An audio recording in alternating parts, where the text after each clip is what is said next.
नमस्कार। आइए सुनते हैं स्वामी विरजानंद जी की पुस्तक परमार्थ प्रसंग से आज का प्रसंग। महाराज लिख रहे हैं कि वराहनगर मठ में स्वामी विवेकानंद जी ने गुरु भाइयों को एक किस्सा कहा था। एक जमींदार के बगीचे में दो माली थे।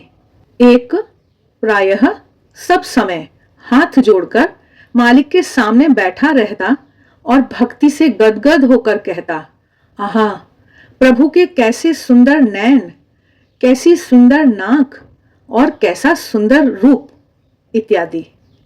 दूसरा माली सारा दिन बगीचे में चेष्टा करके अनेक प्रकार की साग सब्जी फल फूल आदि उत्पन्न करता और वही सब रोज मालिक के सामने रखकर प्रणाम करके चला जाता।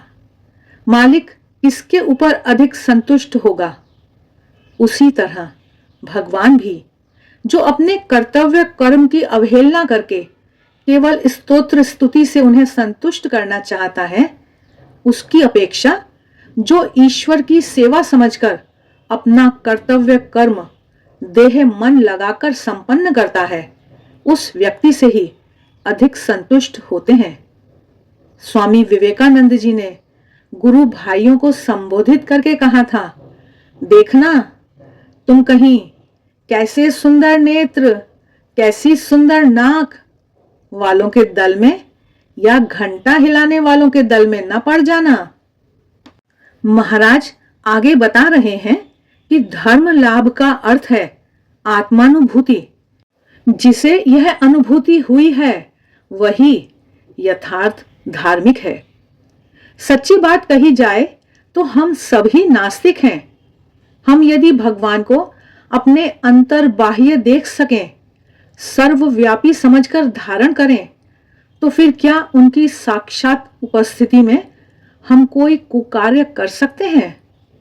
हम यदि विश्वास करते हों कि हम तो बात भीतर ही भीतर मन में सोचते हैं, उसे भी वे सब जान पाते हैं क्योंकि वे सर्वज्ञ हैं, तो फिर क्या हम लज्जा से अवनत होकर असत चिंतन से विमुख न होते?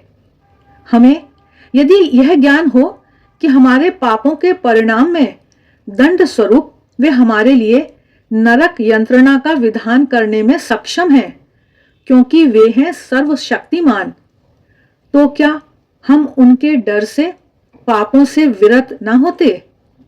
हम लोग लोक लज्जा, निंदा या सरकारी दंड विधान के डर से बाहर अच्छा होने की चेष्टा करते हैं, असलियत में नहीं। बाहर से धार्मिक समझकर किसी की पकड़ाई में ना आवे, ऐसे लुक छिपकर गुप्त रूप से हम असत कर्म करना नहीं छोड़ते। ऐसे स्वभाव के लोगों की अपेक्षा तो वे लोग जो अपना नास्तिक कहकर परिचय देते हैं, 1000 गुना श्रेष्ठ हैं।